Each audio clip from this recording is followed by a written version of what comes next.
ಬೆಂಗಳೂರಿನಲ್ಲಿ ಮತ್ತೊಂದು ಅಗ್ನಿ ಅವಘಡ ಆಗಿದೆ. ಅಪಾರ್ಟ್ಮೆಂಟ್ ಒಂದರಲ್ಲಿ ಬೆಂಕಿ ಆವರಿಸಿಕೊಂಡಿದೆ.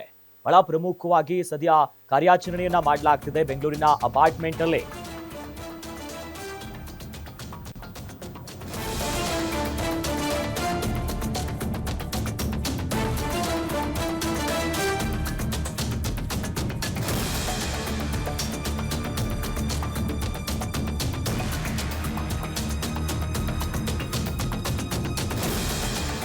ಬೆಂಗಳೂರಿನ ಪ್ರಾವಿಡೆಂಟ್ ಇಕ್ವಿನಾಕ್ಸ್ ಅಪಾರ್ಟ್ಮೆಂಟ್ ಅಲ್ಲಿ ಬೆಂಕಿ ಅಪಘಾತ ಆಗಿದೆ.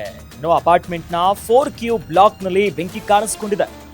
ಸುಮಾರು 12 ಮಹಡಿಗಳಲ್ಲಿ ಕಾಣಿಸಿಕೊಂಡಂತ ಬೆಂಕಿ ಇದು. 1200ರಿಂದ 1300 ಕುಟುಂಬಗಳು ವಾಸವಿದ್ದಂತ ಅಪಾರ್ಟ್ಮೆಂಟ್ 3ನೇ ಮಹಡಿಯಿಂದ 12ನೇ ಮಹಡಿವರೆಗೂ ಕೂಡ ಬೆಂಕಿ ಹೊತ್ತಿ ಉರಿದಿದೆ. ವಿದ್ಯುತ್ ಶಾರ್ಟ್ ಸರ್ಕ್ಯೂಟ್ ನಿಂದ ಬೆಂಕಿ ಕಾಣಿಸಿಕೊಂಡಿರುವಂತ ಶಂಕೆ ವ್ಯಕ್ತವಾಗ್ತಿದೆ. ಅಗ್ನಿಶಾಮಕ ವಾಹನ ಒಳ ಹೋಗಲು ಜಾಗವಿಲ್ಲದೆ ಪರದಾಡುವಂತ ಪರಿಸ್ಥಿತಿ ಕೂಡ ನಿರ್ಮಾಣ ಆಯ್ತು. ಸದ್ಯ ಗಮನಿಸ್ತಾ ಇದೀವಲ್ಲ, ಬೆಂಗಳೂರಿನಲ್ಲಾಗಿರುವಂತ ಘಟನೆ ಇದು. ಅಗ್ನಿಶಾಮಕ ವಾಹನ ಒಳಗೆ ಹೋಗೋದಕ್ಕೂ ಕೂಡ ಪರದಾಡುವಂತ ಪರಿಸ್ಥಿತಿ ನಿರ್ಮಾಣ ಆಗಿತ್ತು. 1200ರಿಂದ 1300 ಕುಟುಂಬಗಳು ವಾಸವಿರುವಂತ ಅಪಾರ್ಟ್ಮೆಂಟ್ ಇದು.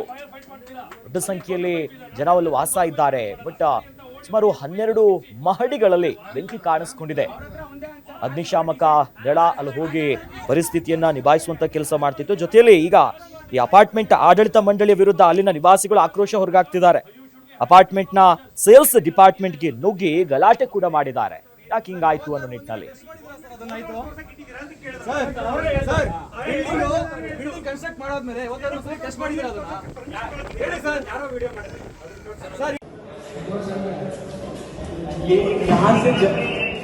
ये एरिया नहीं है, ये अभी भी 8 है, ये अभी भी 8 है।